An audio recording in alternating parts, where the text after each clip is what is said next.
Jesus. Okay. Well, this is annoying. I had it all pre-set up beforehand, and then when I set it up the last time, it just decided to remove everything that I did. So that's annoying. Luckily, though, this is not too big of a deal to fix.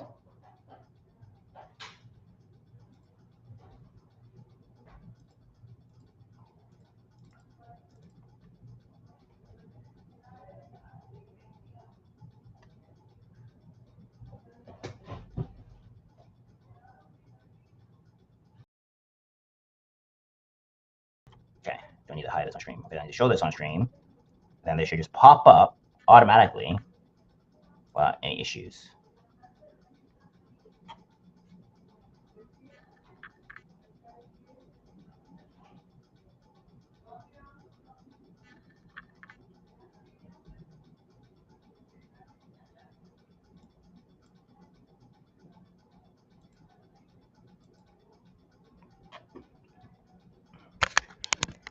That's just odd. It reset everything. Everything was preset already. That's a share screen. This is the add cam.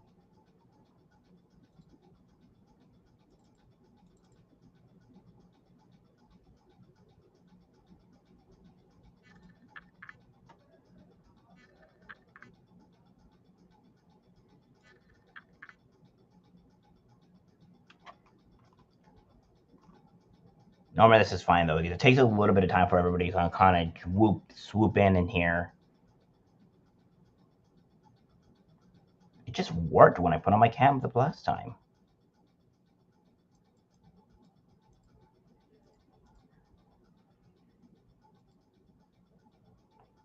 I don't need to share screen. I'm going to just share the background audio.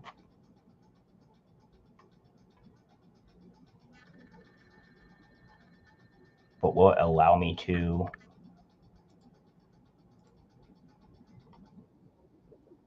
there we go.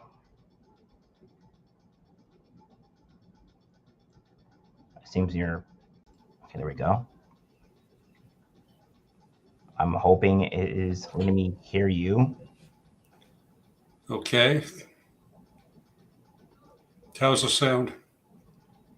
Oh, I can't hear you. See, you know what's bad is that everything was working literally before I put this up, and then it just decided to not work.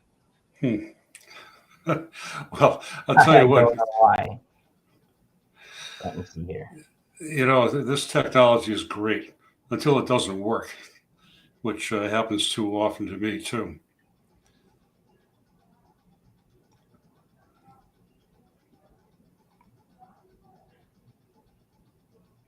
What can I call you? I am too. I'm not muted. What can I call you? This is part of the reason why I try to do it on the other end of things.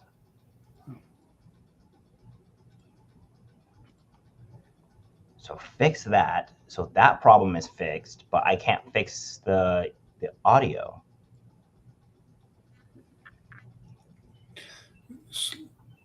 So, are you having trouble hearing me? I think it might be in settings. Okay. Which would be weird. Why isn't it in settings? Okay.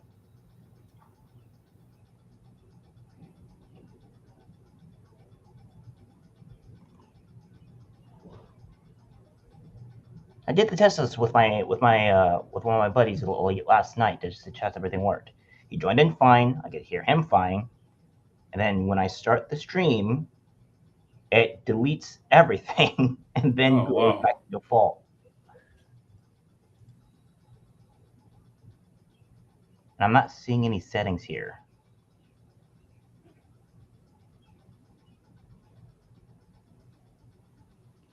I'll give this like 3 minutes, and if this doesn't work, I will fix this at another time, and then we'll just do a Discord one. Because the Discord works. This one, I don't know why it's not working, and for some reason, it doesn't want to read It doesn't want to hear you. So what does Discord do? I've never heard the term before.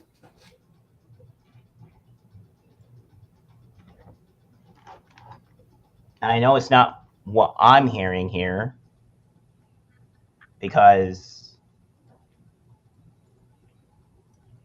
my speakers and everything else is working just fine.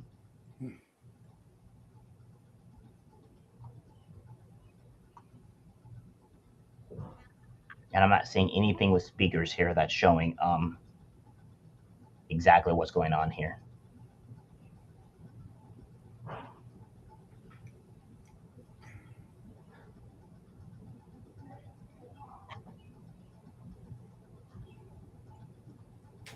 Okay, let me do the edit.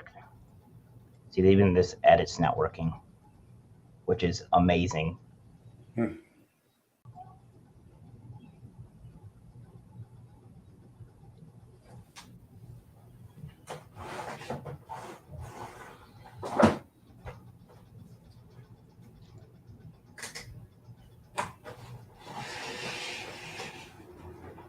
Oh, that's why. Okay. Okay. So I think it might actually be working now. Okay. Okay. Yeah. Okay. I can hear you. Okay. That's All right. Excellent.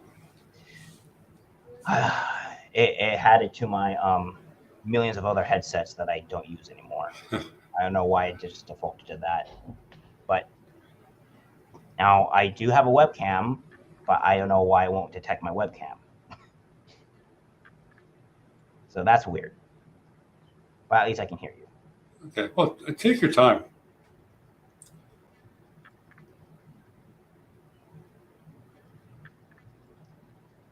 I just got this whole thing and paid for it, last night, and my webcam was working, and then it doesn't want to work.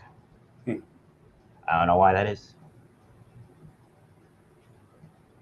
Is it plugged in? Yes. In fact, to double check if it's actually working, my audience takes a little bit to get in because YouTube's weird. It won't doesn't always notify them immediately. So that whole thing messed it up. My webcam is plugged in, but my bigger problem is that it's not detecting it. So I will fix that in a second here. Normally when I replug it in, it will just function.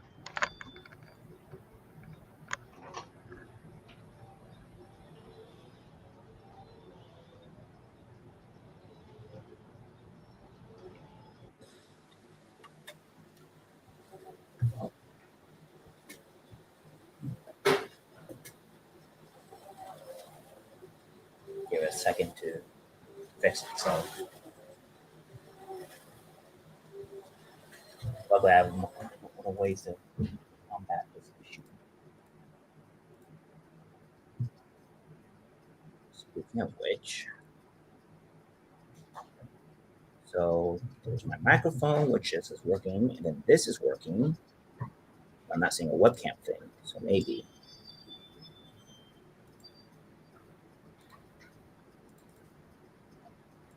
Nope, it's got my webcam here already.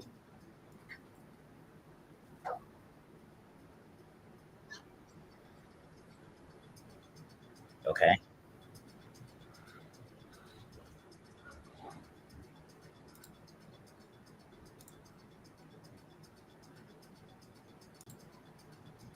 Oh, there you are. I don't know what it's doing. I had to screen though.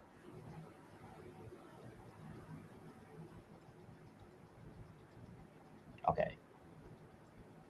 I think the problem. I might.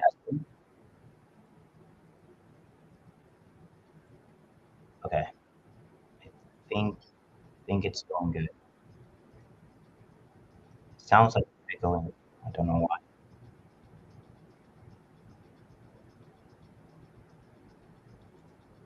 Oh, this is what.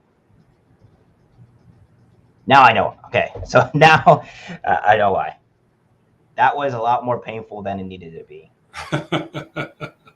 Well, I'm glad you're fixing it. I don't enjoy seeing people in pain.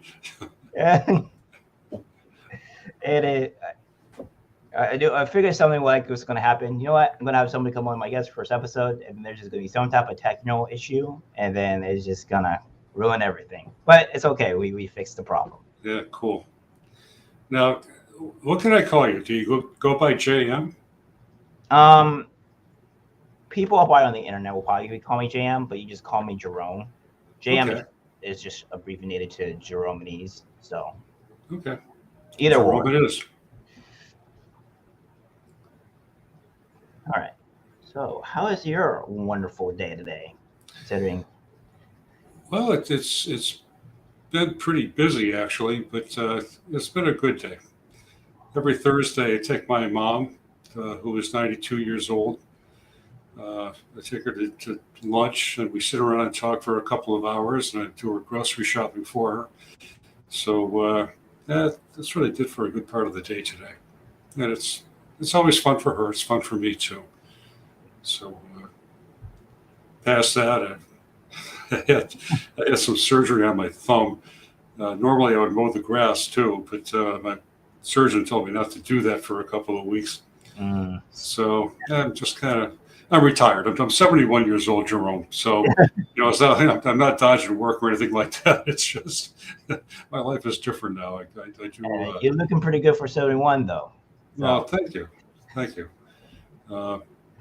I try, and I tell people that when people tell me that, I tell them my wife's a good cook, and there's truth to that. My wife is a good cook, and she's always fed me really good food. So I give her the credit for that. But we're going to be talking about diabetes. For a person with diabetes, that healthy foods it's a big deal. Yeah, no, I think that a lot more people need to watch what they're eating for the most part. I know that America has a pretty big obesity rate. I see some influencers that comes down to, I would say, I guess you could say gym nuts is probably the correct term, but they'll always force. I'm not against the whole trying to better yourself and all that stuff, but sometimes it's just like it's to an excessive degree. Like they want you to have like this bodybuilder type body or whatever. Yeah. I don't necessarily think that's what you need. I think you just need to watch what you're eating all the time. We have, even in my family, we don't have anybody, I may believe, that has diabetes in my family specifically, but I knew that some of us do have some heart conditions, and it's genetic, at least with my family, that we have some heart conditions. Right. And, they're a bit overweight or whatever, but in recent years, they've actually been trying to watch their weight and go on diets and stuff. So they're trying to better themselves at the very least. Well, yeah, carrying too much weight is not good for you, whether you have diabetes or not. But that's one of the things I'll be talking about. Are we on the podcast now, Jerome, or are we going to have a start point? Because usually what I try to do is explain what diabetes is up front. That way people have a base to work off of. Yeah, so we can start off of what's the biggest problem with diabetes? Is it usually it's always weight related, or can you be of any size and have diabetes? Because for me specifically, I don't know. Well, yeah, it's complicated. What if? Let me explain how diabetes works first, and it'll all make more sense to you as we go along. Yeah. Without knowing what the problem is, it's hard to fit in what I'm going to tell you later on. What happens in normal digestion is that the person will eat food. It gets broken down into sugars. The sugar is called glucose. It's a very simple sugar. And it goes into the bloodstream to all your body. It feeds every cell in your body glucose for energy. Now, when the glucose is in the blood, your pancreas recognizes that it's there, and it produces a hormone called insulin. Insulin acts as a key that unlocks the cell walls to allow the glucose to go from the bloodstream into the cell. So the glucose goes into the cells. As soon as it's out of the bloodstream, the pancreas stops making the insulin and your blood glucose level remains at a normal level. Now, in diabetics, that problem is short-circuited. There are two main kinds of diabetes. There's type 2, which is responsible for about 95% of cases, and type 1, which is for the other 5%. In both of those cases, the insulin mechanism is disrupted. With type 1, an autoimmune disease takes over, and your body's immune system kills off the insulin-producing cells in the pancreas. So your pancreas no longer produces the insulin. And as a result, type 1 diabetics have to take insulin, which means they have to take injections because insulin gets broken down in digestion. You can't take it orally. Now, type 2 is different. Type 2s have a condition called insulin resistance. Nobody really knows why this happens, but it comes on gradually. It makes your cells resistant to insulin, just like the name suggests. And it's a progressive thing. So it starts off very small, and your cells require a little more insulin, but then it's more and more and more insulin. Eventually it gets to the point where your pancreas can't make enough insulin to overcome the resistance. And when that happens, the sugar stays in the blood, and that's when diabetes occurs. So that's the basic mechanism. You had mentioned about weight. People generally think that being overweight causes diabetes, but it actually doesn't. Only about 1 in 7 overweight people ever becomes diabetic, while many thin people do. The reason is that genetics underlies it. If you don't get insulin resistance, it doesn't matter how much you weigh, you're not going to have type 2 diabetes. I know thin people who exercise all the time and eat right, and they become diabetic because they get the insulin resistance.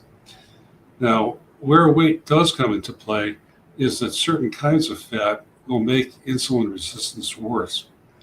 There are two main kinds of fat. One is the subcutaneous fat, which is what we think of. It's the soft, squishy stuff that's on the outside of your body. That really doesn't have much to do with diabetes. There's another kind called visceral fat that's packed in around your organs. It's a hard kind of fat. And that fat makes insulin resistance worse.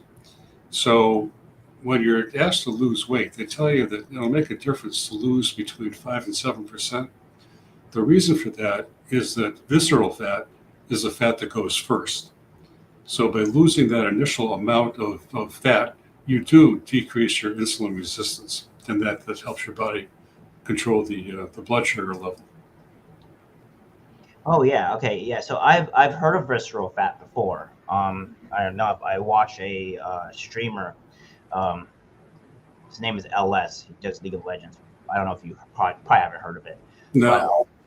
But he plays this game, and he tends to go to the gym and stuff like that. And even though that he's skinny, he has mentioned time before that he had visceral fat, and then it's not actually, from what I heard, is worse than actual legitimate fat, because it's, or as you said, it's wrapped around the organs, and even skinny people can get it, and it's more invisible and harder to see than actual, bulging fat. Yeah. What I gathered from. Yep. Well, I never really knew much about either one until I started researching diabetes, and then the visceral fat turned out to be the real problem. Yeah. So, what normally do people do to deal with diabetes and stuff like that? Because I know I have actually known one person back when I had an esports organization. We were Team Spicy Boys, I may believe, at the time, and he did insulin injections. Now, I am not entirely sure if he had diabetes, but from what you're telling me here, he seems like he did, and he had to have somewhat regular insulin injections to make sure that he didn't go into a spiral or whatever. Well, yeah.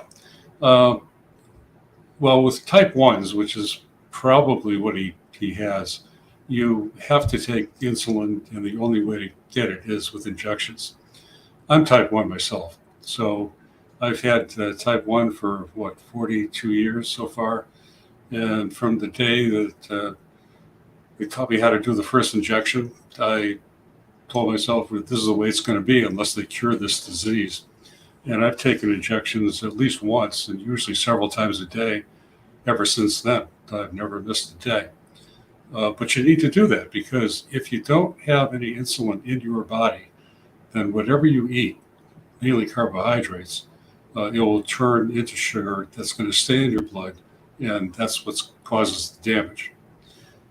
You would ask what diabetics can do to treat this. With both type 1 and type 2, you help yourself by limiting the amount of sugar you put into your blood. And that means watching what you eat all the time. It's not just sugar. Carbohydrates are in everything. And carbohydrates are the same thing as sugar. In fact, when a carbohydrate gets digested, 1 gram of carbohydrate digests into 1 gram of sugar. So it'll do the exact same amount of damage. Now, you might think that eating a piece of bread is not as bad as eating, the equivalent amount of sugar, but you'd be wrong about that. The bread is every bit as damaging as the sugar is. So the sugar is usually pretty obvious. You can tell when you're eating a lot of sugar. But diabetics need to educate themselves to identify where the carbohydrates are that they're eating and really think about how they can curb that. Now, one thing that I do is I try to tell people that you don't have to know everything about every food out there. What you have to worry about is the food that you're actually putting into your body. When you think about it, your breakfasts are pretty much the same. Lunches are probably pretty much the same. Dinners will vary a little more, but over the course of a month, even those menus repeat. So what you're looking at really is just what you, as a human being, are eating yourself. Now, if you are looking at your breakfast, for example, you might have a piece of toast with jam on it. The toast, the bread is carbohydrate, and the jam's going to have sugar on it. So, that's carbohydrate right there, which is okay as long as you don't eat too much of it. I'm not saying you can't ever eat carbohydrate, but you can modify it. Maybe you want to eat a banana or a piece of fruit or something instead of that bread, or maybe you want to eat half as much toast and eat something else. People's breakfasts are all over the place. One of the things that most of us did, that I did too before I became diabetic, was they have a bowl of cold cereal. Now, cold cereals are really notoriously high in carbohydrates. I used to love Raisin Bran. I would have that for a snack. But when you look at Raisin Bran, number one, it's got all those bran flakes in it. Those are all carbohydrate. Got raisins in it. Those are carbohydrate. And then, just for the fun of it, they sprinkle it all with sugar. So, when you look at the nutrition label on a box of Raisin Bran, man, it's got a lot of sugar in it. But the same is true of many other cereals. There really aren't any low-carb cereals that I'm aware of. There are a lot that are less than Raisin Bran for sure. Like if you eat Cheerios instead of Raisin Bran, the difference is 49 grams of carbohydrate for the Raisin Bran and 25 or so for the Cheerios. So that's a big difference you can make. If you're eating really high-carb cereals, at least eat a cereal that's not as high-carb. There are other trade-offs you can make, like I love French fries. Who doesn't love French fries? But I realized that if you're going to have French fries for lunch most days, it's not a good thing. So this wasn't the easiest thing to do. But what I did, Jerome, is I realized that most restaurants will offer you broccoli as a substitute for fries. And that's what I started doing. Broccoli has very low carbohydrate. Fries are very high carbohydrate. So there's a trade-off at lunch that just by not eating the fries, I'm doing myself a lot of good. But the same thing applies for everything you eat. You just have to look at what you're eating, figure out where the carbs are, and try to reduce them. Let me give you one example that'll probably work even better than what I've already told you. I was out to dinner with a bunch of guys one night. We were at a Polish restaurant, um, and I ordered the Polish platter. Now, the Polish platter has pierogies, which are basically dumplings. They're they're made with flour, so there's carbohydrate there. There are galunkies, which are basically stuffed cabbage. And when you look at that, you've got rice in there, but it's also mixed in with pork. The rice will raise the blood sugar because it's a carbohydrate, but the pork won't. Uh, then they had kielbasa, which is a sausage. It's all meat. That doesn't raise your blood sugar at all. So there were a few other things on the plate too. But this guy sitting next to me, he knew I had diabetes. He looked at me and said, "You going to eat all that?" I said, "Let me tell you what I'm going to do. Instead of eating, two slices of the bread that came with it, I'm going to have one. I'm going to eat the galunkies. I'm going to eat the pierogies because I really like them. And of course, I'll eat the sausage because that's not going to raise my blood sugar." So I did all this, and I saw him the following morning, and he asked me how it went. I said, "Well, my blood sugar is 114. It's perfect." But that's because I didn't go and eat that extra piece of bread and then have a dessert on top of it. So this is just the kind of thing that diabetics need to do. You got to know what the carbohydrates are, and once you know what they are, you'll know what adjustments you can make. Sounds good. Yeah. For, for what I don't see from what I'm getting and trying to understand here is that how is this information not really known well to people? Because I know that there's a whole bunch of information. You probably search diabetes and stuff on the internet and probably get a vague understanding. But do doctors tell everybody exactly how how to get treated or whatever? Do they show you the steps on how to deal with diabetes? And another thing too is why do you think that diabetes is not well known to the general public as it should be? Because we all know that obesity and being overweight is obviously a problem. So Well, you know, we've known about the difference between visceral fat and subcutaneous fat for a long, long time. And yet, the in the media, they keep telling us that it's the weight that causes diabetes. But if you go to the American Diabetes Association's website, it says right there most overweight people don't become diabetic. So this isn't something I'm just coming up with. Although the first time I realized it was when uh, I got curious about diabetes, and I can explain why that happened too. It's kind of an interesting story. Um, but what I realized when I went to the CDC is that they tell you that 70% of us are overweight, but only 10% of us have diabetes. Well, if that's the case, then only 1 out of 7 overweight people become diabetic. And that actually is a way it shakes out. In your own life with people uh, although people don't generally talk about diabetes, you probably know people who are overweight who aren't diabetic. And you may very well know thin people who are.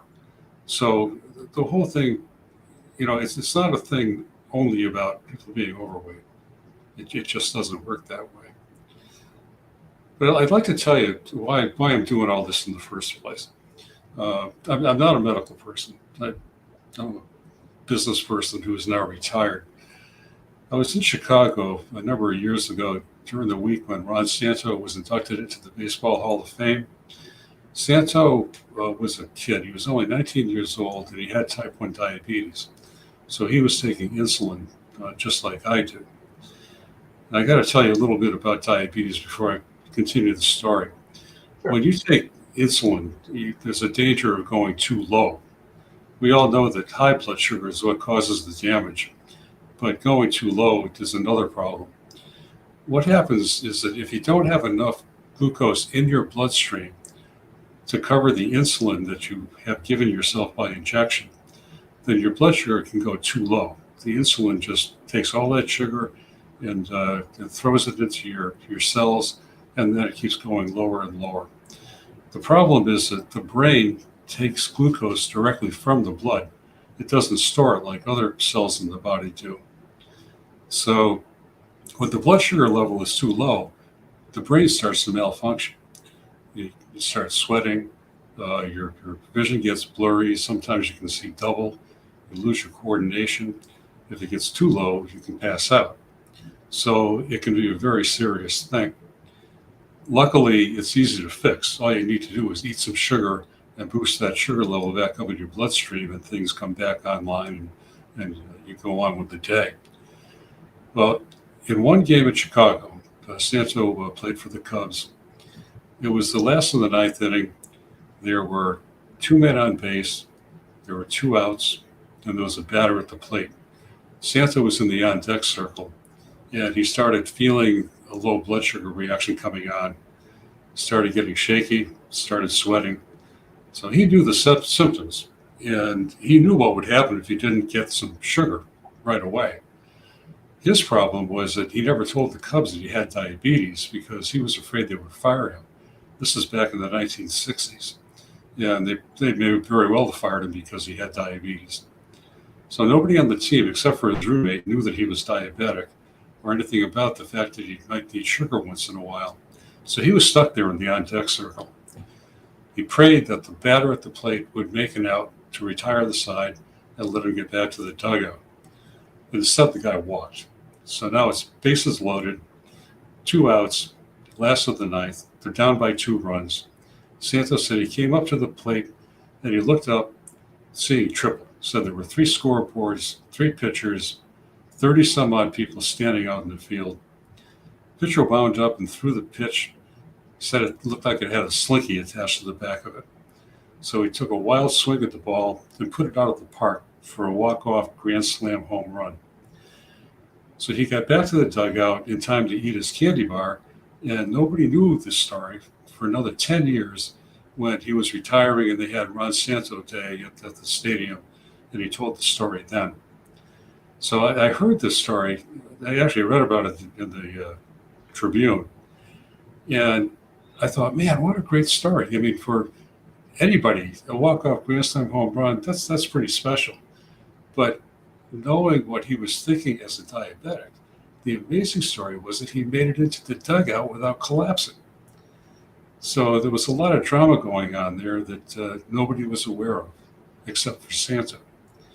Well, anyway, I came home and I started telling the story to people, and I realized how little people understand about diabetes and how much bad information they had. A lot of people really believe things that are wrong about diabetes.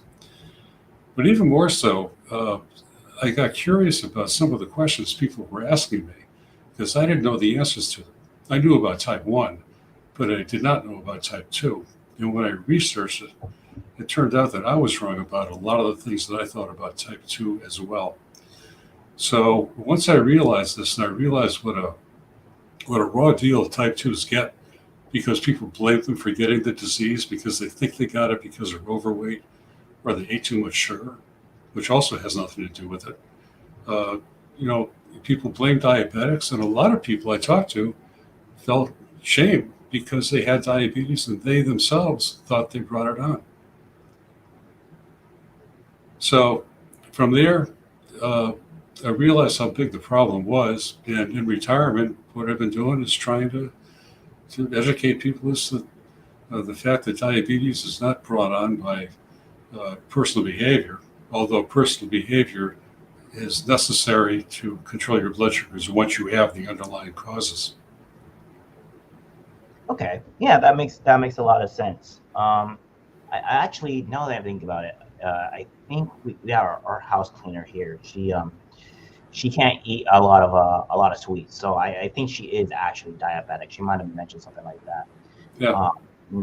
And the doctor keeps on telling her to not eat this stuff or like all the sweets or whatever. I made a Reese's Pieces cheesecake, and of course everybody liked it, and she wanted a piece, but she has those cheat days. She doesn't eat it a lot, Mm-hmm. or a lot of sweets and stuff like that a lot. She kind of watches herself, but she still kind of dabbles in it. Can you still eat certain stuff or the foods that you like moderately without having to have a severe problem, or you have to cut it off entirely?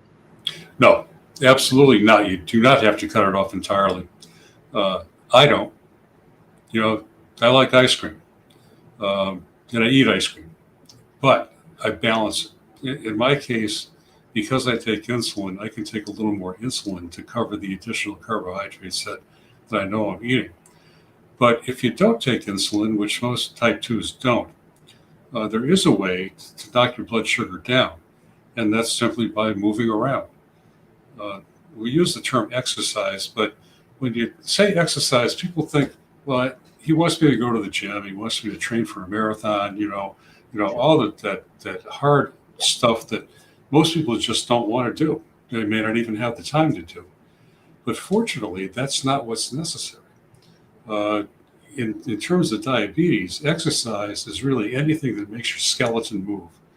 You don't have to move fast, you just have to move. So walking up the stairs, vacuum cleaning, parking a little farther away from the store so you can walk in there and take a few more steps. That the activities that you can work into everyday life are what help control your blood sugar. And in some ways, it gets a little complicated, but in some ways, moderate exercise is better for a diabetic than strenuous exercise is. So, your housekeeper is probably not in a bad place. If she's aware of the way candy will raise your blood sugar, so she doesn't eat that much of it. And as a housekeeper, she's moving around all day. She's doing the right things. So she's probably in pretty good shape. Yeah. I went to a chiropractor, and I watch a lot of chiropractor videos and stuff like that. And a lot of them kind of go on just on that like, especially in this day and age where where technology is a big deal and we have computer IT and stuff like that, where a lot of people are sitting around in their chairs, and usually what's ended up happening is that if you're not moving around and stuff like that, because for thousands of years humans have, until fairly recently, honestly, we've always been moving around, doing stuff like walking on two legs and not causing any issues. But what we're seeing here is that some people are having either some type of back problems or whatever, and it is just people just sitting around and not doing much. Aside, from just gaining weight and not being able to, and not, because of not moving around. That actually walking X amount of miles, I think one chiropractor said around 10,000 steps or something like that, a day. Yeah. And that just walking in general significantly helps, being able to rectify your body and stuff like that. It makes it better. And even I've done that. And even though I walk seldom, even though I should walk more, I do feel better by just walking and moving around. And as far as I know, I don't have type 2 diabetes or any type of diabetes. So, but I've noticed the benefits of just walking. Well, you have hit the nail on the head. Walking is the best exercise. It doesn't beat up your body. It doesn't tear up your joints like, running 5 miles every day on pavement does. And it keeps your blood moving. That's another thing, being sedentary is bad news for everybody, but especially for a diabetic. If you're sedentary and your blood isn't going through your veins very rapidly, that blood builds up as plaque in your blood vessels. And this is what causes a lot of damage. But if you're even walking or moving around like your housekeeper, she's got that blood going pretty good. And that keeps the sugar from building up in the bloodstream. So it's a powerful thing. Let me tell you a story. I wrote a book. It's called The Diabetes Book, What Everyone Should Know. The woman who did the design on the book called me up about a year ago, and she said, I became type 2 diabetic, and my doctor prescribed this medication. I went to the pharmacy, and they told me it was going to be $500. And she told me to take it back. She wasn't going to spend $500 on a medication like that. So what she decided to do was to read the book. She did the cover design and the type and all that, but she never actually read the book. So she read it. And you know what she told me? She said, I did just what you said. I watched my carbohydrates and I cut down on those, and I went for a walk every day for 20 minutes. When she saw her doctor the next time, he asked her how she had lost all that weight and lowered her blood sugar, and she told him it was simply cutting the carbs and going for a walk. It's not, it's not anything magical, and he should have known that. This is one of the frustrations I have, where I see people getting prescribed these medications all the time, and they're not even aware of how powerful exercise is, or the fact that they really need to educate themselves on where their carbohydrates are coming from. It's maddening because, you know, it's so easy and it's so effective and it's so cheap. Uh, but I think, in fairness to the doctors, I think a big part of the problem is that with doctor's visits today, I go to the doctor, it'll be a 20-minute visit, and 10 minutes he's typing stuff into his computer. And the other 10 minutes are just not enough time to explain anything about diabetes. That's why I like doing podcasts, because you and I can sit here and we'll talk about these details. Hopefully people listening to this will already have found out that they got to look at the carbohydrates and the exercise. And it'll make a powerful difference. Yeah, no, I agree. Um, I still drink soda every now and then, and I am try to wean off entirely because I know that soda is just really just not good for you at all. It's terrible, and I drink mostly water. And when I was going onto my journey of trying to completely stop soda, which I still am, I go back a little bit to get my cravings, um, is that you do start to feel significantly better after about 3 to 4 days, give or take, of just weaning yourself off of soda, and you feel way better. You feel like you actually have more energy. You're less tired, and it's a feeling that I much rather prefer to have because I'm not feeling tired, I'm not feeling exhausted. I can do my job more and easier because I'm actually just off of soda, and I think that I think drinking soda in moderation or anything mostly in moderation is okay. But if you're drinking like almost every day or whatever, it's really just not good for you. And I try to tell my mom that too because she's not really diabetic, but she does have it to where having a little bit too much sugar does bother her. She is lactose intolerant though. Mm-hmm.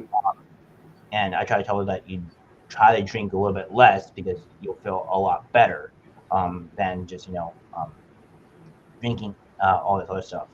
On top of that, too, I've also learned that if you just look at some of the drinks that you are drinking, even Gatorade, for example, you look at it Yeah. and you see all the sugar content in it, Oh, it's huge. and it's just like you look at it and you're like, what is going on here? And ever since then, I've been watching stop drinking soda. I've been looking at sugar contents and what's on this stuff, and a lot of these drinks, a lot of these, even foods for that matter, have just an immense amount of sugar content, Yes, they and do. and it. I think that's part of the reason why people are also unhealthy today as well. They just don't know what they're consuming.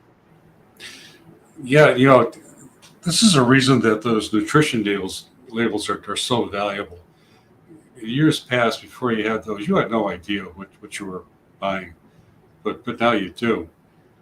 You know, Drinks like Gatorade and sugar soda. I mean, you expect that those are going to have sugar in them, but sometimes there's stuff they have sugar that you wouldn't even dream of. I was in a convenience one store, and I was in a convenience store one time, and I bought a bottle of vitamin water. I figured vitamin water, you can't go wrong there, right? Vitamins and water. Well, I bought it and I started drinking it, and it was really sweet. Looked at the label, there were 25 grams of sugar in it. That's as much as a regular soda. So, I mean, you really have to be aware of what you're consuming, and the labels are good. By the way, those labels, they're just estimates. There's a 20% margin of error in those figures. So you could have 20% more sugar or 20% less sugar. But still, it gives you an indication of what might be in there. Yeah, it's insane, and I don't know how much too much people when we have some people on YouTube that go around and talk about like how broccoli has this I forgot what it's called, but it's not the normal broccoli. From what he was saying the way that we have made broccoli or whatever has all these other chemicals in it, and it's just not good for you. And I'd have to do a relook at it again to get to be 100% accurate because I don't want to lie to my audience. But from what I'm getting, there's a certain amount of vegetables that are usually not good for you because they have these certain chemicals in it that Mm. is actually a negative to you. Now, I've loved broccoli and it's one of my favorite things, and honestly one of my few vegetables and foods that I would eat that is green because I don't eat a lot of this other stuff. Mhm. So I don't even like tomatoes all that much, and I don't know whether and what comes to diabetes in this regard where how good vegetables are for you to mostly eat or what have you. But I did see that coming around on YouTube. And as you explain, I may actually search this up a little bit because I have mentioned that before or heard that around at the very least. I'm sorry, you heard. That broccoli that has these certain Oh, yeah, yeah. I'm not a nutritionist, Jerome. I really I can't talk about that, but I can tell you that as far as I know, you can't go wrong with fresh vegetables, yeah almost no matter what they are. But if you look at the carb contents of vegetables, which is as a diabetic, that's the number one thing we look at. You'll find that some of them actually are pretty high in carb. Peas, for example, like are really high in carbohydrate. I wouldn't have thought that unless I looked it up, which is what I did. Um, corn is not technically a vegetable, but we all love it, and corn's pretty high in carbohydrate too. Uh, but it's really what you should try to do is eat a balanced diet, the same kind of diet that a person who doesn't have diabetes should eat. If you do that, you can't go too far wrong. Another thing that people need to know is that not all foods are carbohydrates. You can eat all the protein and all the fat you want, and that doesn't raise your blood sugar at all. So that's a way to fill up, rather than, for example, if you're going to have a sandwich for lunch, if you have a sandwich with, one slice of bread cut in half and loaded up with tuna or whatever else you want to put into this protein, you can stay feeling full longer, and you won't raise your blood sugar as much. Okay, yeah, that makes a lot of sense. So, when it comes to diabetes, how do you get tested? Do you normally, or at least how do you find out? Because from what I've seen, obviously when I looked up diabetes before I was doing this, it seems that they test your blood by pricking your finger or something, um, Well, what have you. yeah, the way it's well, first off, you can do a finger prick, which is what diabetics will do to monitor their blood sugar day to day. When you prick your finger and get a drop of blood, you put it into a meter, and that meter will tell you in a matter of seconds what your blood sugar is. So that's a tremendously valuable piece of information. That's something, by the way, that didn't always exist. When I first got diabetes back in 1981, there were no meters like that. There were no blood tests that you could do yourself. The way you could monitor your blood sugar was taking this stuff they called test tape. It was a yellow paper that came in a dispenser that looked like a tape measure. You'd pull out some of it and you would dip it in a urine sample. And if it stayed yellow, it meant that your blood sugar was okay. If it started turning shades of green, depending on how dark the shade of green was, that would tell you how much sugar you had spilled into your urine over the past 2 hours. So that would tell you what you had done 2 hours ago, but it didn't tell you what your blood sugar was right now. So it was a pretty rough estimate of showing you what your blood sugar was. But as I said, today we can do it with that finger prick and find out right away. Now, with the finger prick, you can't really use that to diagnose whether you have diabetes or not. Diabetes is diagnosed at a level of 126. But normal people, when they eat, will have blood sugars that are way over that. If you eat a full meal, your blood sugar might go up to 140 or something, which is over the diabetic level. But then, because you're not diabetic, your pancreas will produce enough insulin to knock it right back down. So within an hour and a half or so, you're right back to 90 or 100. So, that's not a good indication of whether you're diabetic. Yeah. What doctors do is they use a test. It's called the hemoglobin A1C.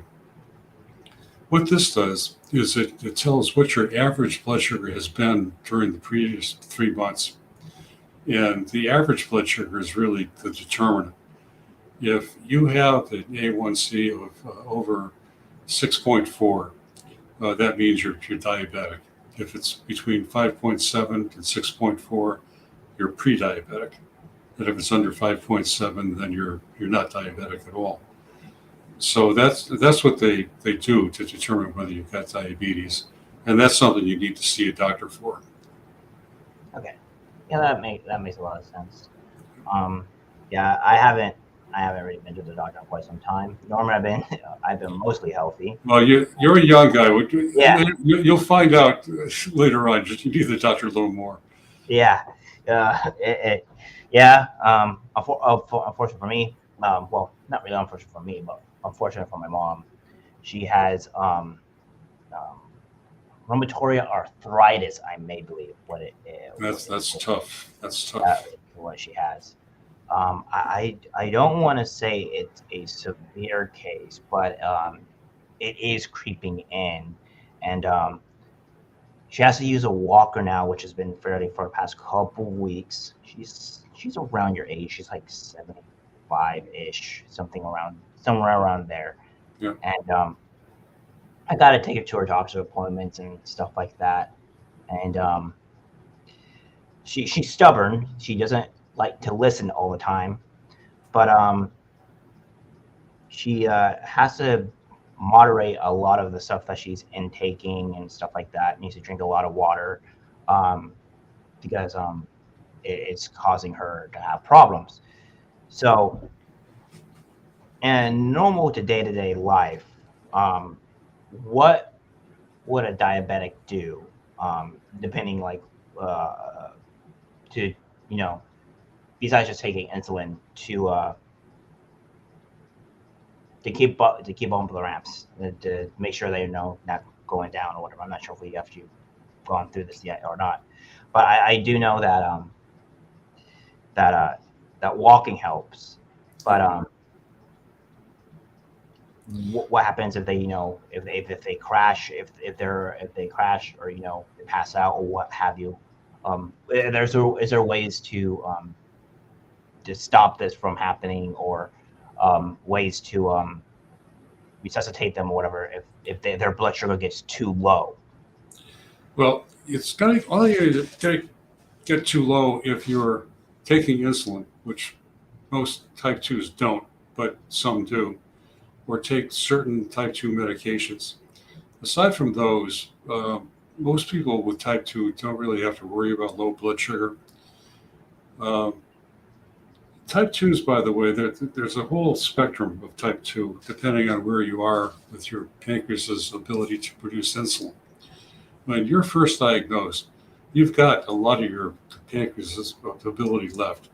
So by controlling your carbohydrate intake and by walking, you can keep that level down below the diabetic level, or at least not very far above it. The problem comes in is you had type 2 for a longer period of time. Now, what happens over the longer time is that your pancreas gradually loses its ability to produce the insulin. And as that ability to produce insulin diminishes, that means that you've got to either control your diet and exercise better, or you start taking medications. And the medications do help. They do a lot of different things. But even with those, eventually, if your pancreas loses enough capacity, then insulin is the only thing that will work. People are afraid of taking insulin. I just talked to a person a couple of days ago, and she was scared to death. Her doctor threatened that he was going to put her on insulin. And I told her, look, I've been taking insulin forever, and in a way, I think I'm in an easier position than you are, because at least if I eat more food, I can adjust the insulin and take care of it. You really can't. But if you can take the insulin, well, you've got that possibility. Um, so, not all cases of type 2 are the same. A young person who's just getting started with type 2 is going to have a much easier time of controlling blood sugars than somebody who's had it for 30 years and the pancreas has lost 75% of its capacity. Okay, yeah. So as expected, it depending on how old you are, it does get worse or better. And that's why it's just the sheer amount of stress you've put on your pancreas for a longer period of time. Okay, that makes sense. So for any other body functions, that what would affect diabetes in terms of like the heart or the liver? Is it like a key thing here that affects diabetes, or what have you? Well, look at it this way: your your blood goes to every single cell in your body. Hmm. So when that blood is carrying those huge amounts of sugar, it goes to every part of your body, and it will damage virtually everything. You hear about people getting amputations, and it's generally the toes and the feet that get amputated. The reason is that the feet are the farthest from your heart, so the blood pressure is less down there, and so the blood doesn't flow as well in your feet as it does in the rest of your body anyway. And that's where the blood flow has its first impact. The capillaries start closing off. Your cells don't get the nutrition they need. If you cut your foot, that can be a disaster because the body's not able to heal very well. So that the feet are generally the first thing that really gets affected. But then your kidneys can have problems. You have kidney failure is a problem. Cardiovascular disease. We talked earlier about exercise, keeping the blood moving and helping prevent that plaque from building up. Well, eventually that plaque will build up, especially if you're sedentary, and you'll cause heart attacks and strokes and you name it. And it happens earlier in diabetics who don't control themselves than it does for other people who don't have diabetes or who have diabetes but do control it. You know, I'm really not bragging on myself here, but I've had this for 42 years, and I'm still doing fine. I don't have any complications, and I know a lot of other people who've had it for longer than me who also don't have complications. But these are people who watch the diet and they exercise. In fact, my CDE, this is something else I'd like to share with your audience. A CDE is short for a Certified Diabetes Educator. These people really know diabetes well. They dedicate themselves to helping diabetics.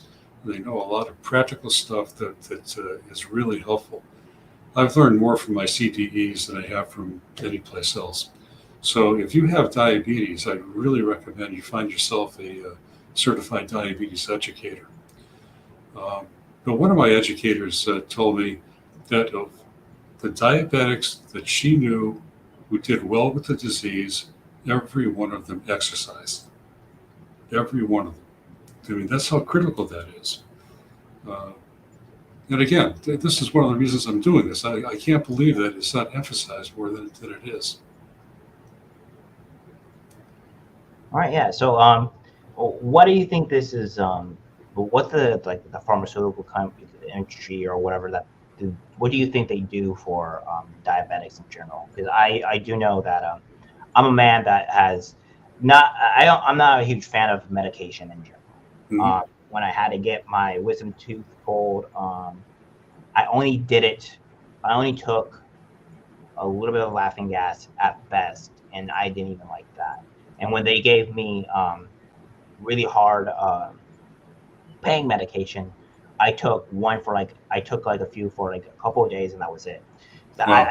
I don't like taking pain medication or any other sense unless I need. The worst that I'll take is Advil, because before I went to my chiropractor and I got my massages and stuff like that, I had headaches, and me going to the chiropractor fixed this, but I would always get headaches, and my headaches would eventually, if I didn't take Advil or whatever, it would evolve into either a very worse headache or a migraine. Hmm. I try to I only took Advil only at those type of cases before when I felt my headache coming on, because I just didn't want to get a migraine. And Sure. I have had two in my life. They're not fun at all. No. So I try to avoid that, but luckily I don't get them much anymore. So what pharmaceutical companies or what companies give people to try to treat this other than probably the normal stuff? Well, the medications do several things depending on the ones you take. Uh, One is that it promotes the pancreas to produce more insulin. Uh, Another has to do with the liver. The liver is really a wild card in diabetes. The liver both produces and stores glucose. So what the liver does is when you're in a fight or flight mode where your adrenaline's flowing, it figures you need glucose, so it dumps the glucose into your bloodstream. Um, what some of these medications do is they inhibit the liver from doing that. So, that they'll get their pancreas to produce more insulin and get their liver to release less glucose. So that the two of them help moderate the problem. Um, and I'm not an expert on these medications, Jerome. I wish I was, but they're complicated and they do all kinds of things. Excuse me. You're good. Talking too much.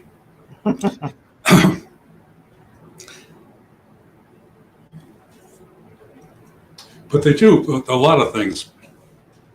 And they do help. I mean, there are some medications out there that people really swear by.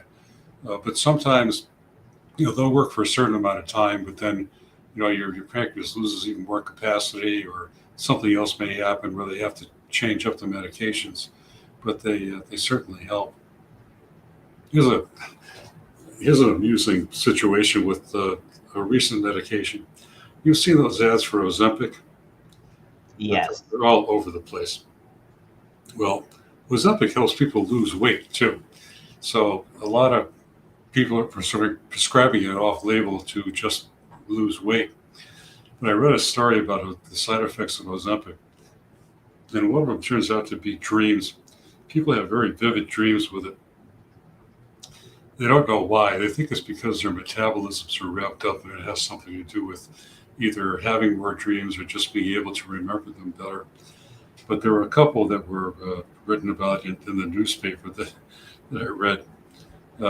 One woman dreamed that she was at a rodeo with Matthew McConaughey, and they were having a great time together until she decided to get on her llama.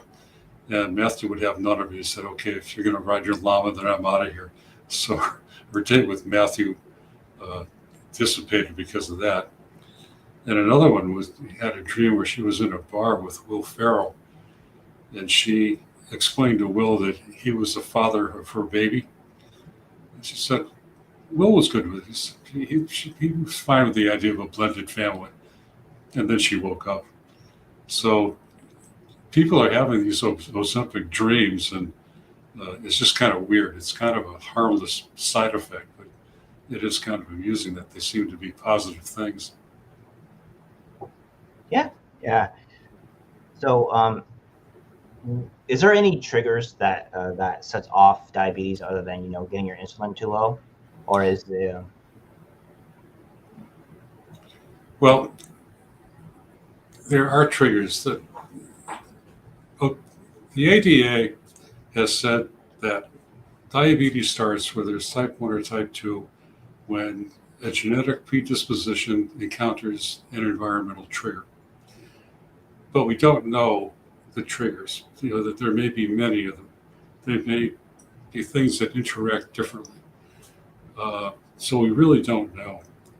Even with type 1, we don't know. But I can tell you in my case, I got this when I was 29 years old, and I never got sick.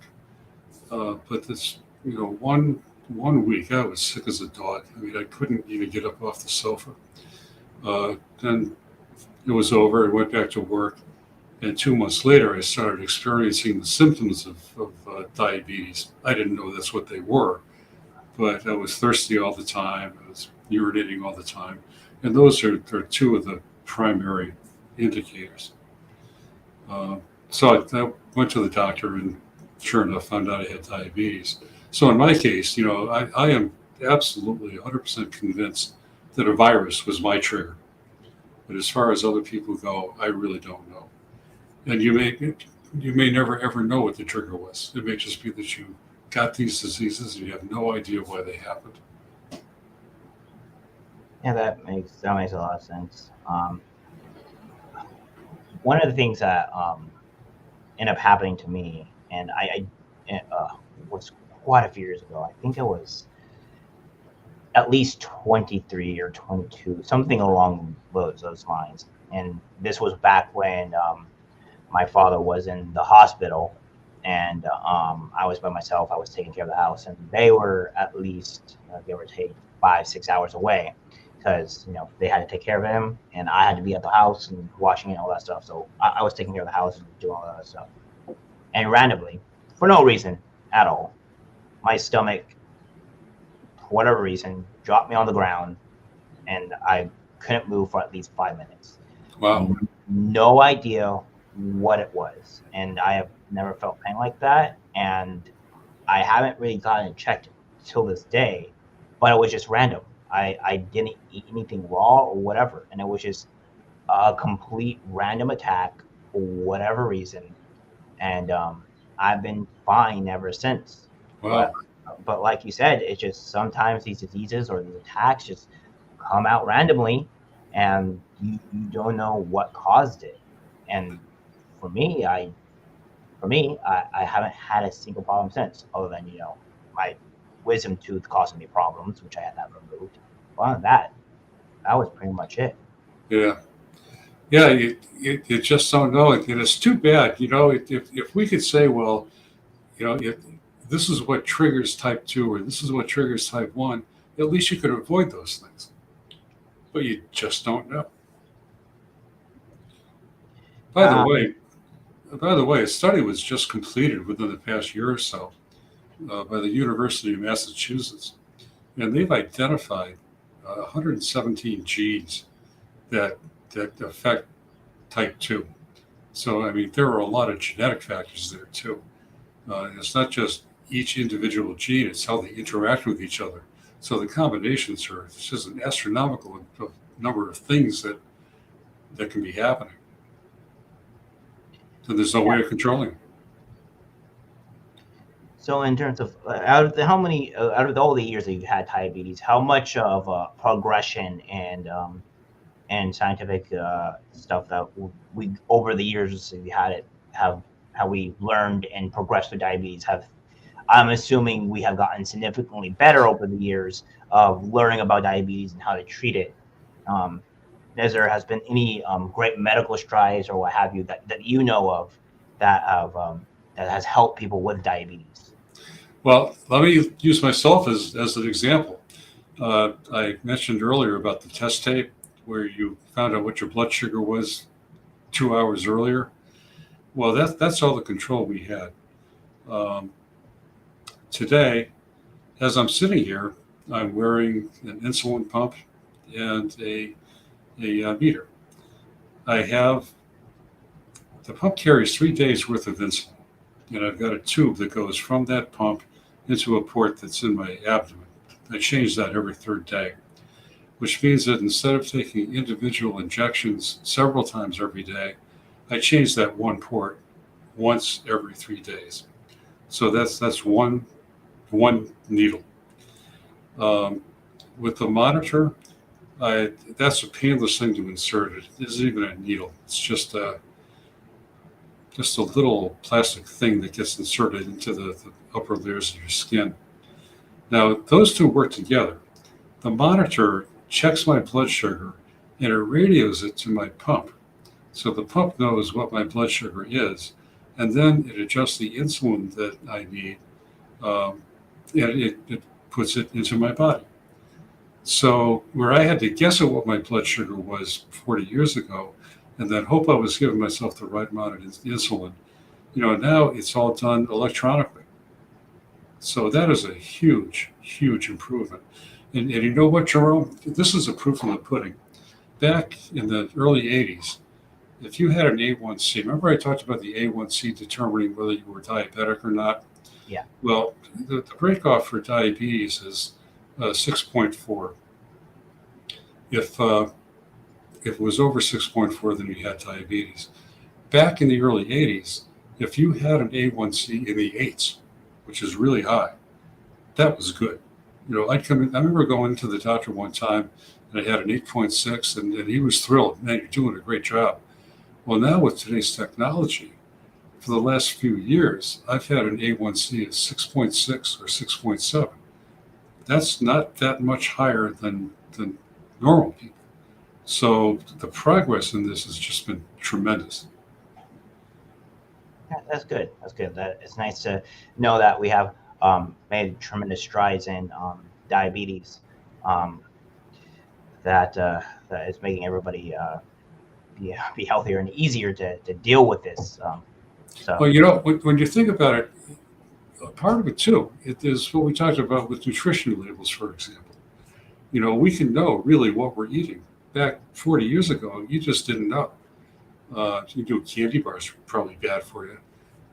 But other foods, not so much because there weren't any labels to tell you what was in them. Do you have Alexa? yes, we do. Well, you know what Throughout the house. well, you know what? If you had diabetes and you can ask Alexa. In fact, I've done this. You just say, Alexa, how many carbs in an ear of corn? And Alexa will say 1 ear of corn has 25 carbs. According to unhealth.com, Oh, sorry about that. It happens all the time. Yes. No, thank you, Alexa. So did she tell you? She did. That's funny. But well, you see, it works. Anyway, you've got all this information that's literally at your fingertips. So the real danger here is that people don't know what's going on. Once you get educated as to what diabetes is about and the things that you can do, it is well within your wherewithal to live a long, healthy life. But the fact that there's still so much misinformation out there and people don't take care of it, it's just a tragedy. I had a guy. I was the president of the company for most of my career. And I ran into one of my former employees a few years ago. He told me that he had type 2 diabetes and he didn't do anything about it. So after a while, he couldn't take the pain anymore. So he went to the hospital. They cut off one leg on one day and the other one on the next day. He told me if I ever got diabetes to make sure I take care of it. He didn't know that I had diabetes because of the stigma, the blame and all the rest of it. I didn't want anybody to know that I had diabetes, so I kept it secret for 30 years. And in retrospect, I feel bad about that because if this guy had known that I had diabetes and he came to me for help, the things I could have told him might have let him keep his legs and live longer. He died 2 years after I talked to him. But that's what happens when you don't take care of it. But if you knew you had it and you knew what you could do, he could have avoided all this stuff. And there are way too many people out there today who are in the same boat. They're just not taking care of it. Yeah, that's definitely unfortunate. From what I'm gathering, diabetes seems to be easy to kind of find out, but also at the same time hard to find out. Whereas other medical issues, such as like maybe having a heart attack or a stroke, is more apparent. I was around when my father had his heart attack, and it's pretty obvious when he's having one. But my dad, he had heart attacks not insanely often, but he's knows the feeling. So when he's about to have a heart attack, he lets everybody know that he's going to have one. We take him to the hospital immediately. Wow. And and and with a stroke, I was also there with my father also having a stroke right there. And it is it's a different experience entirely when you see somebody that is having one of these issues, um, and you're trying your best to figure out what's wrong. Yeah. Um, m- he only had one stroke in his lifetime, and luckily it wasn't any severe damage. Good. Um, so so that was the good thing. But you know immediately. But from what I'm gathering with diabetes is that you just don't. From some people, they probably just don't know that they have it, and it could have serious ramifications for it. And that sounds to me that sounds almost worse than a heart attack or a stroke, because at least you immediately know the cause. With diabetes, it's like you kind of almost don't know until it's too late. Yeah. By the way, with type 2, when you first get insulin resistance, your pancreas still produces plenty of insulin. So your blood sugar doesn't rise for a bit. It can take up to like 8 or even 10 years for it to get severe enough that you start seeing the high blood sugars. But they're doing damage all during that time. And part of the dangers part of the danger of type 2 is that people feel good and they don't think they're sick, or they don't think they've got pre-diabetes when they do. But they figure, well, I'm doing fine. I feel great. I'm going to be the one person who beats this thing. And nobody beats it. Once you realize that you've got this going on, you've got to do something about it. Yeah, I agree. It's definitely something that you have to take care of yourself. Um, my mother has, from what the doctors say, that she has COPD, and she stubbornly still smokes. Keep on trying to tell her that to stop smoking and what have you. And there was this one other YouTuber that was named The Quartering. Yeah, His father has severe COPD, and yeah, his in his retrospect, it was a bit too late, and he has very hard trouble breathing and stuff wow, like that. And you kind of, from what I've seen with people with like COPD, it can be rough. Um, so with diabetes in general, we talked about how it is to maintain it and stuff like that. Um, how many people do you know that, to your knowledge, at the very least, that had diabetes and has passed away not knowing that they had it, or really just didn't take care of it, and it eventually came to the worst scenario? that's I don't I don't know that's tough. I don't know that anybody has it and doesn't know it. If they have it bad enough that they're getting complications, then the doctor would know that they have diabetes. I mean, they would check that right away.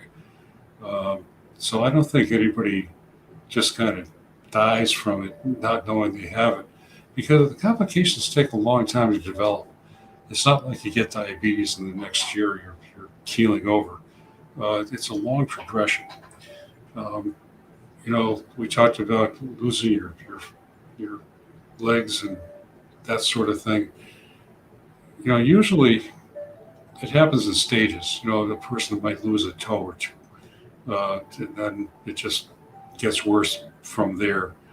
Uh, but you definitely have a warning that you're in trouble before you actually die from diabetes.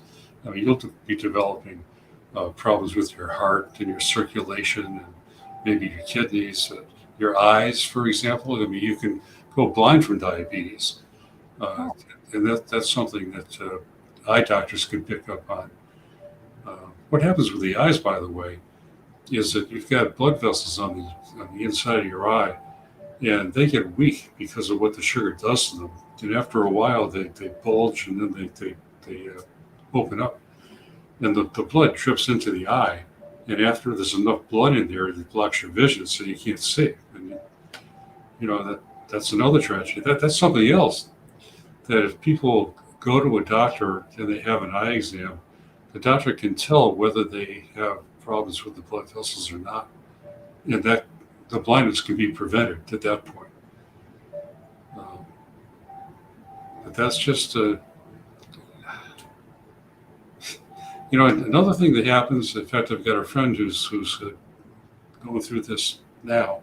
She's had diabetes for a long, long time. That hasn't particularly taken care of it, but she's got neuropathy in the bottom of her feet. Neuropathy can be painful, and you can also lose your feeling in the feet. So now she's my age, but she's walking with a cane, and it's only going to get worse from there. So it's here again, she's got that stage of it, but when you're at that stage, it indicates that other things in your body have also been damaged. So it's only a matter of time until something else crops up. Okay, yeah. So as the first stages with diabetes, I'm assuming that there is no possible ways to maybe correct some of the damage or what have you, or at least still take better care of yourself and maybe have a better life, or if you don't take care of it at all, or if you didn't take care of it at some point, is the damage too irreversible to fix, or is it just going to continuously progressively get worse due to you not taking care of it before? Yeah, unfortunately, none of this is reversible. Once it happens, you just got a baseline where you've got damage of one sort or another. And the question is, can you limit more damage and stay the way you are? But yeah, there's no reversing it. When I think about it, there really is no reverse in diabetes.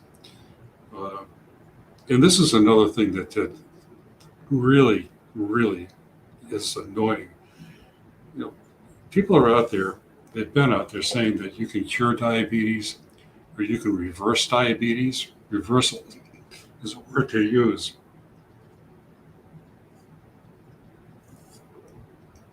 But what they mean by that is that if your blood sugar goes over the level that qualifies for diabetes, then you can bring it down below that level. If you bring it down below that level, then they say you have cured diabetes or you have reversed it.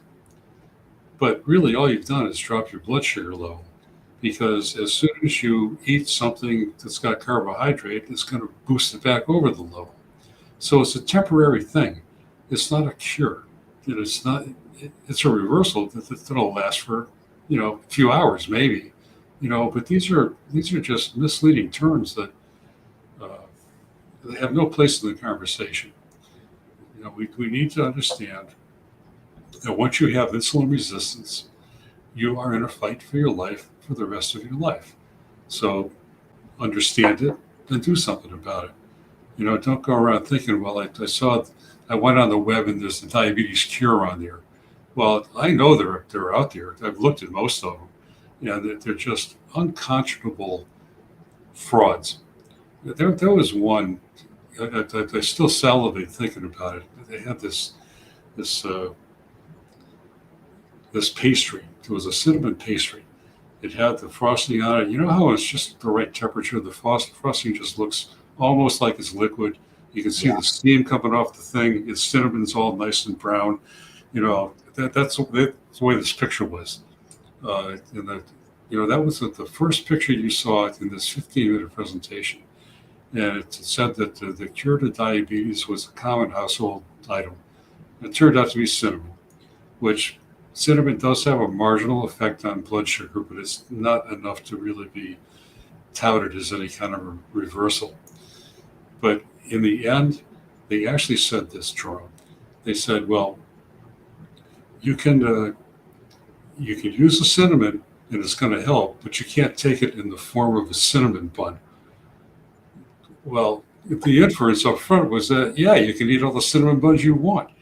But, at least we're honest enough to say that in the end. But that's the way they all are. Some of them, they'll go on and on about how you can do anything you want. And then they'll sell you a program for $19.95 a month that just tells you what kind of foods to eat, which is just basic diabetes care. But they call it a cure. There ought to be a law against that. Yeah, no, I agree. In today's misinformation, it's a pretty big deal. My channel has always been created this podcast specifically for one reason, to get everybody together, because I know how divisive this country is in current modern day, and talk about the issues like diabetes and stuff like that, and bring us all together for one thing, because that needs to happen, and two, to spread some true information out here. Which I thank you very much for doing so, because this is stuff that I think definitely needs to be brought to light to some people, and all that, because you can only do so much, and some people have to experience. Sometimes, unfortunately, have to experience it to learn it. And I thanks to you, I've learned a lot more about diabetes and that I think a lot more people should know about. And Well, there's one other point I'd like to make that's pretty powerful. I've had people come up to me after I do the programs and tell me that the best thing I told them was that they weren't at fault for getting diabetes, because they've been carrying around shame ever since they got diabetes, thinking that, well, because I'm a little overweight, I brought it on myself, and everybody else thinks that too. And what I try to drive home to them is that, number one, don't feel ashamed because you did not cause this. But the other half of it is that you've got something that's really hard and you ought to take pride in doing it. You deserve respect. If you're really fighting this thing, you are doing a hard thing and you ought to be respected for it and not shamed for it. So, first off, get rid of the bad attitude. You don't deserve it. yeah, no, I agree. And as you said, there is like, until just recently, I honestly thought like being overweight was probably going to have a chance to increase your getting diabetes than being relatively skinny. Although you're saying it's the opposite of that. So it's nice Well, that information out there.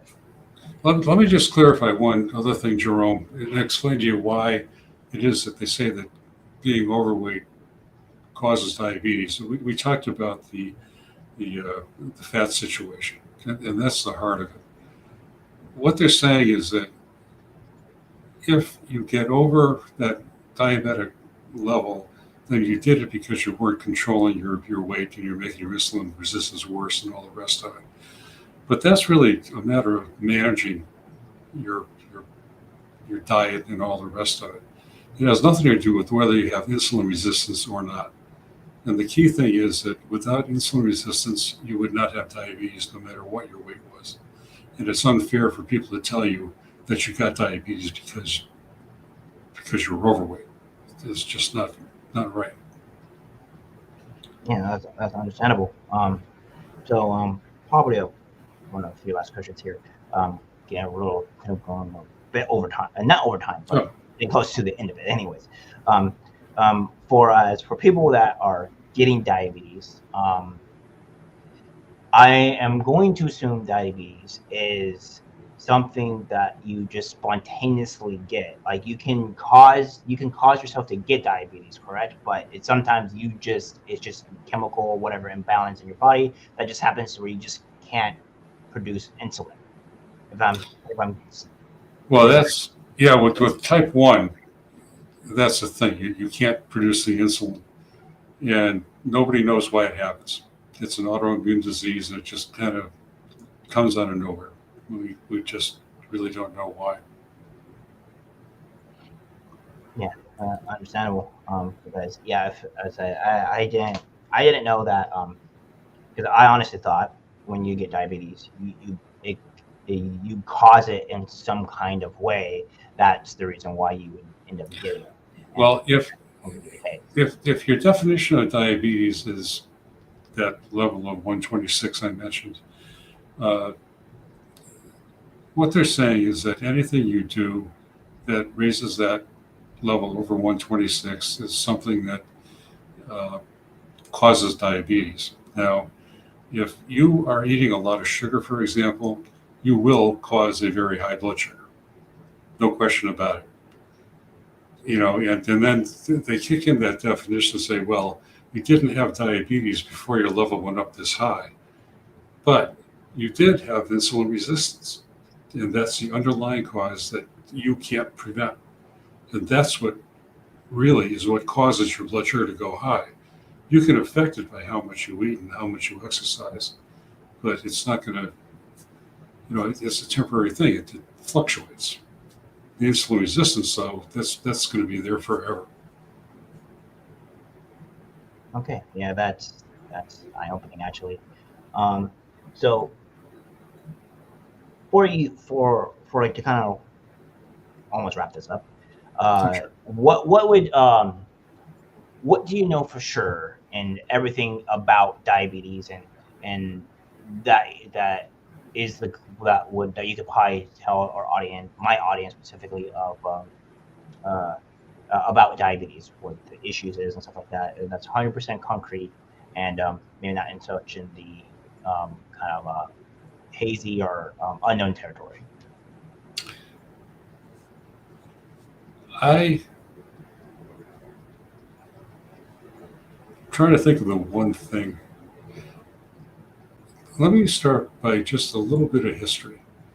Until 1925, when insulin was discovered and purified enough to use in treatment, every single person in the world for thousands of years who ever got type 1 or type 2 died from it. It was a fatal disease 100% of the time.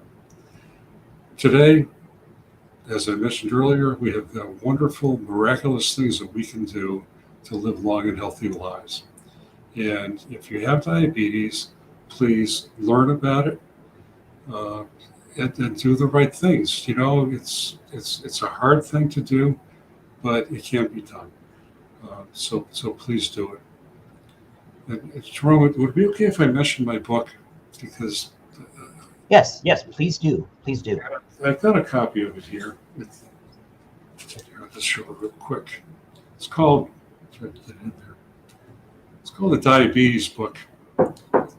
It's on Amazon. You can get it in an ebook. It's cheap if you buy it in an ebook. I wrote that book because I knew people did not understand diabetes well. And I wrote down everything that you need to know in very basic language uh, that will help you control it. It's not a medical book. It's just from one diabetic to another. This is what I learned. These are the simple things that we can do to control our blood sugars. And it's not as complicated as you might think. And the book is written so every person can understand it. So, uh, if you got a copy and shared it with people, that would be wonderful. In fact, I wrote the book so that people who don't have diabetes would also learn about it, because people out there think that you did get it because you brought it on yourself, and they should know that that's not true as well. They ought to be giving you credit for doing the hard things. So that's what I know for sure. If you don't do anything about it, you will die from it. And get yourself a certified diabetes educator, and do the right things, and you'll live a long and healthy life. By the way, there was, a few years ago, there was a lady who was 80 years old. She had it for 80 years, and she was still going strong. So this can happen. I plan to get there. I think you can do it, Mr. Chat. I think you can do it. Thanks. I think out of all the people that I think you can, because you've done your research. You've at least tried to make it the best that you can to survive this thing for yourself. But not only that, to give it to other people that need to learn and know about it. That is definitely a fact there. Um, so with that, where could people possibly find you other than Facebook and stuff? They can go to my website. It's challengediabetes.us. Everybody wants to put .com in there, but it's .us. That'll give you some more background about me and the Challenge Diabetes program.